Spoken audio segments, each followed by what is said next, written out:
Good morning, dear student. Myself Narendra Rathod, and today we are going to start a new fresh chapter, and that name is kinematics. And also you can say kinematics first.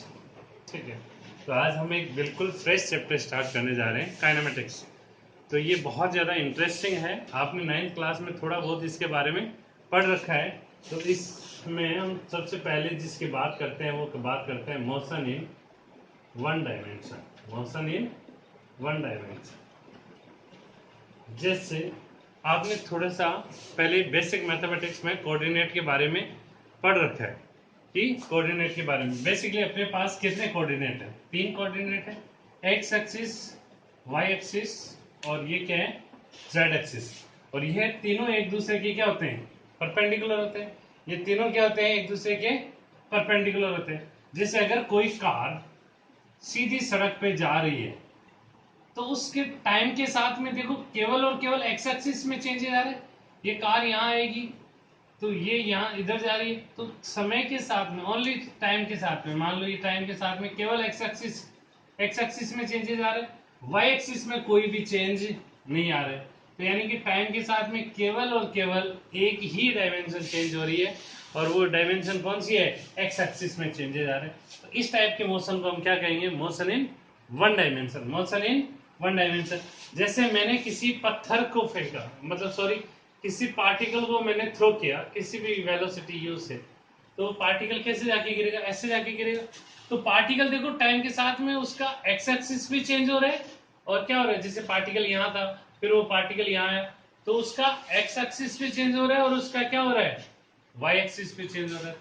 यानी कि particle का time के respect में उसकी 2 dimension change हो रही है। कौन कौन सी?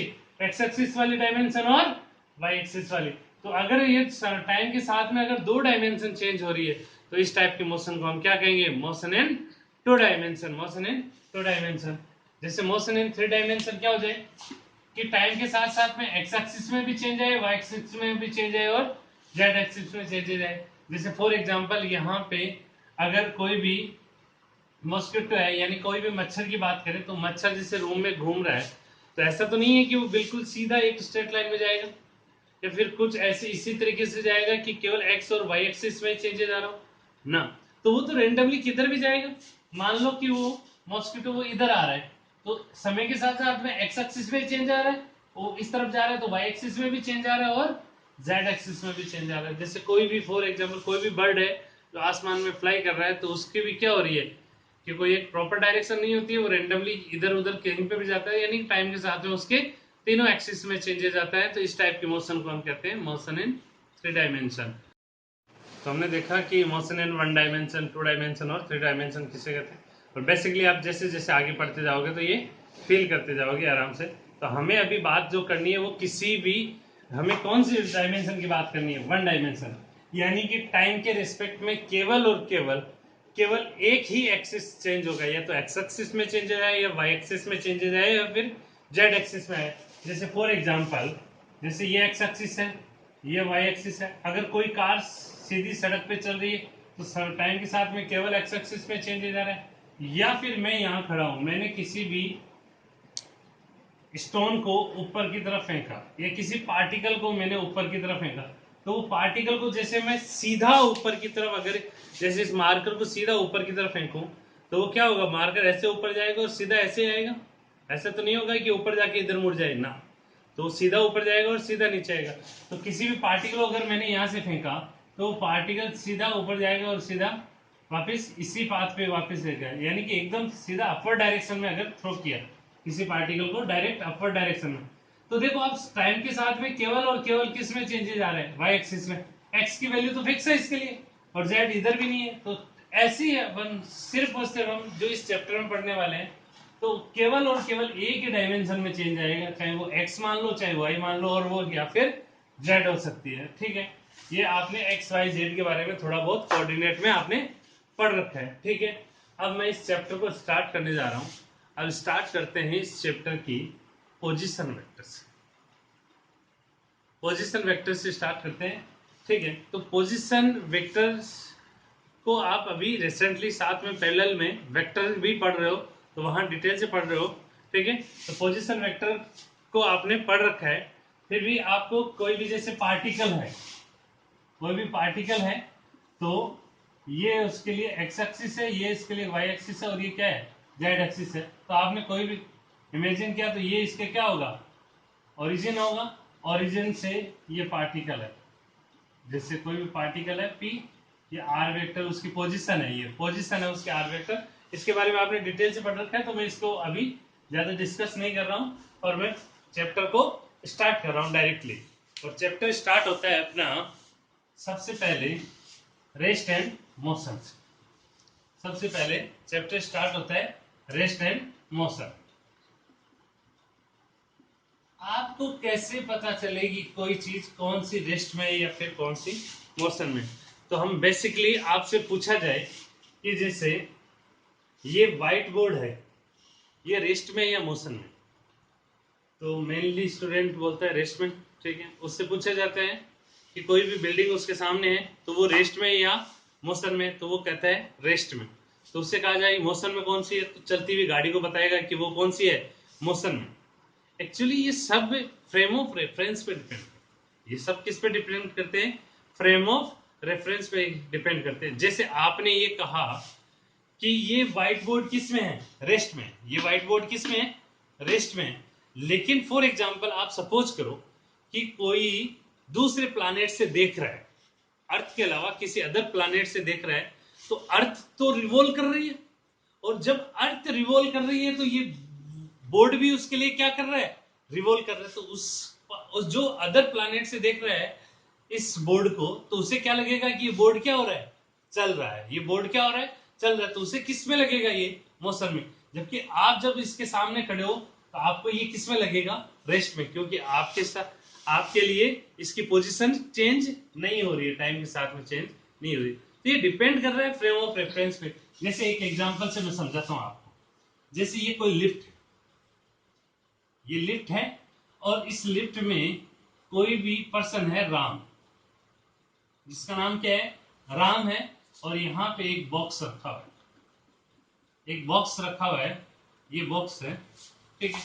एक दूसरा, ये लिफ्ट है, ठीक है, ये लिफ्ट है। एक दूसरी, मान लो यहाँ राम है और यहाँ पे क्या खड़े हैं, सीता जी खड़े, यहाँ राम जी खड़े हैं और यहाँ पे कौन खड़े हैं, सीता जी खड़े, ठीक है। सीता जी भी इस बॉक्स को देख रहे हैं, राम भी इस बॉक्स को देख रहे हैं, और ये क्या हो रहा है, लिफ्ट ऊपर की तरफ जा रही है, कोई भी वेलोसिटी से, v वेलोसिटी से ऊपर की तरफ जा रही है। देखो राम जी को क्या लगेगा, अगर ये लिफ्ट जा रही है तो ऐसा तो नहीं होगा कि ब्लॉक अलग जाएंगे, राम जी अलग जाएंगे। आप सपोज करो कि आप लिफ्ट में खड़े हो, तो उस समय राम जी को क्या लगेगा, ये राम जी इस बॉक्स के बारे में क्या कहेंगे, राम जी कहेंगे कि बॉक्स किस में है, रेस्ट में। किसके बारे में बात कर रहे हैं हम, बॉक्स के बारे में, क्योंकि जब ये लिफ्ट ऊपर जा रही है तो ये बॉक्स तो यही रहेगा, बॉक्स यही रहेगा, तो राम जी को क्या लगेगा कि ये बॉक्स किस में है, रेस्ट में। जब सीता जी से पूछा जाए ये बॉक्स किस में है, तो सीता जी तो किस पे खड़े हैं, ग्राउंड पे खड़े हैं। तो ग्राउंड पे खड़े हैं, तो इन्हें तो ये लिफ्ट ऊपर जाती हुई दिखाई दे रही है। लिफ्ट आप मान लो कि मिरर की बनी हुई है, नॉर्मल मिरर की, जो आप ट्रांसपेरेंट मिरर की बनी हुई है, जिससे सीता जी को ये बॉक्स दिखाई दे रहा है। तो लिफ्ट ऊपर जा रही है, तो सीता जी को क्या लग रहा है कि ये बॉक्स भी लग क्या रहा है, मतलब सीता जी के लिए बॉक्स भी किधर जा रहा है, ऊपर जा रहा है। तो सीता जी कहेंगे कि ये बॉक्स किस में है, मोशन में। बॉक्स बॉक्स किस में है, मोशन में। देखो एक ही ऑब्जेक्ट की बात कर रहे हैं हम, किसकी, बॉक्स की। राम जी को लग रहा है कि ये किस में है, रेस्ट में, और सीता जी को क्या लग रहा है कि ये किस में है, मोशन में। ये तो लड़ाई हो जाएगी राम जी और सीता जी के बीच में। तो इसका मतलब आप यहां से समझ रहे हो कि गलत ना राम जी है ना सीता जी है, क्योंकि राम जी को भी, राम जी के रेस्पेक्ट में तो ये किस में है, रेस्ट में है, जबकि सीता जी के रेस्पेक्ट में किस में है, मोशन में।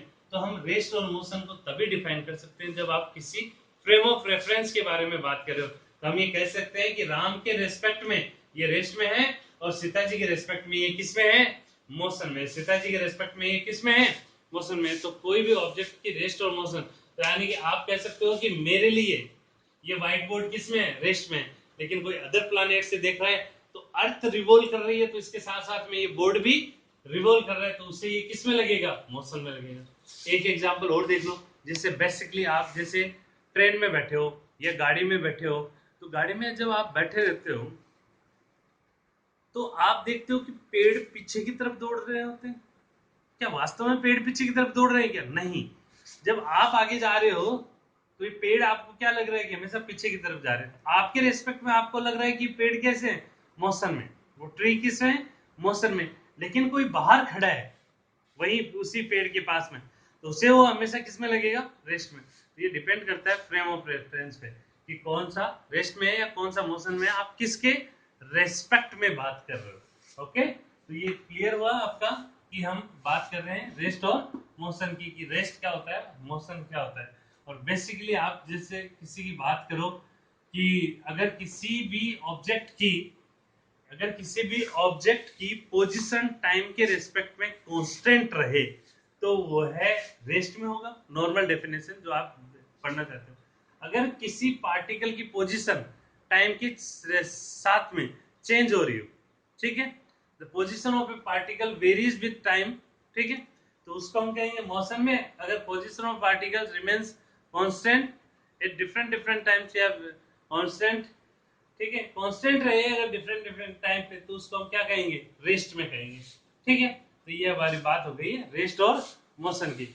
अब ये बेसिकली हमने चीज पढ़ा। अब इसके बाद में मैं ये बेसिकली आपको इतना पता होना चाहिए कि रेस्ट और मोशन, हम बहुत डिटेल से इसके बारे में पढ़ने जा रहे हैं, ज्यादा टाइम वेस्ट नहीं करें।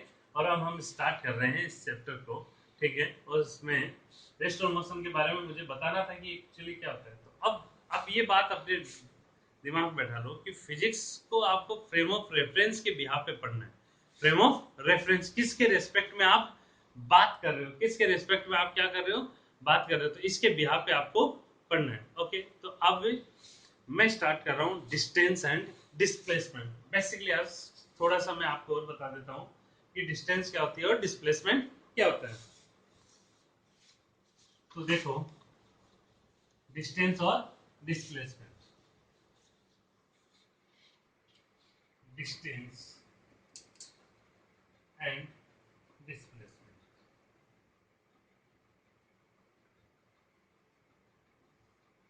डिस्टेंस और डिस्प्लेसमेंट, ये आपने सब 9th क्लास में पढ़ रखा है, फिर भी मैं नॉर्मल थोड़ा सा रिपीट कर रहा हूँ। जैसे ये मेरा घर है, ठीक है, और ये मेरी कोचिंग है जहां पे मैं पढ़ाने जाता हूँ, जहां पे मैं पढ़ाने जाता हूँ।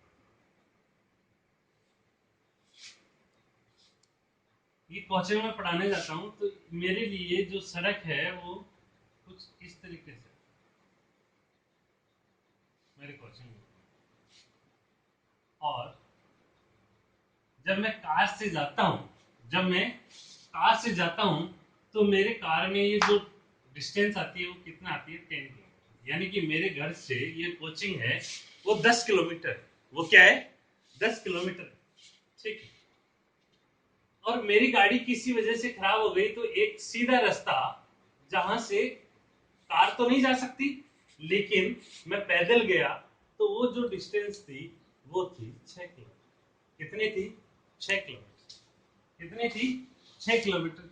ओके, जब मैं कार से जा रहा हूं, ये कौन सा पाथ है, कार से जा रहा हूं, ठीक है।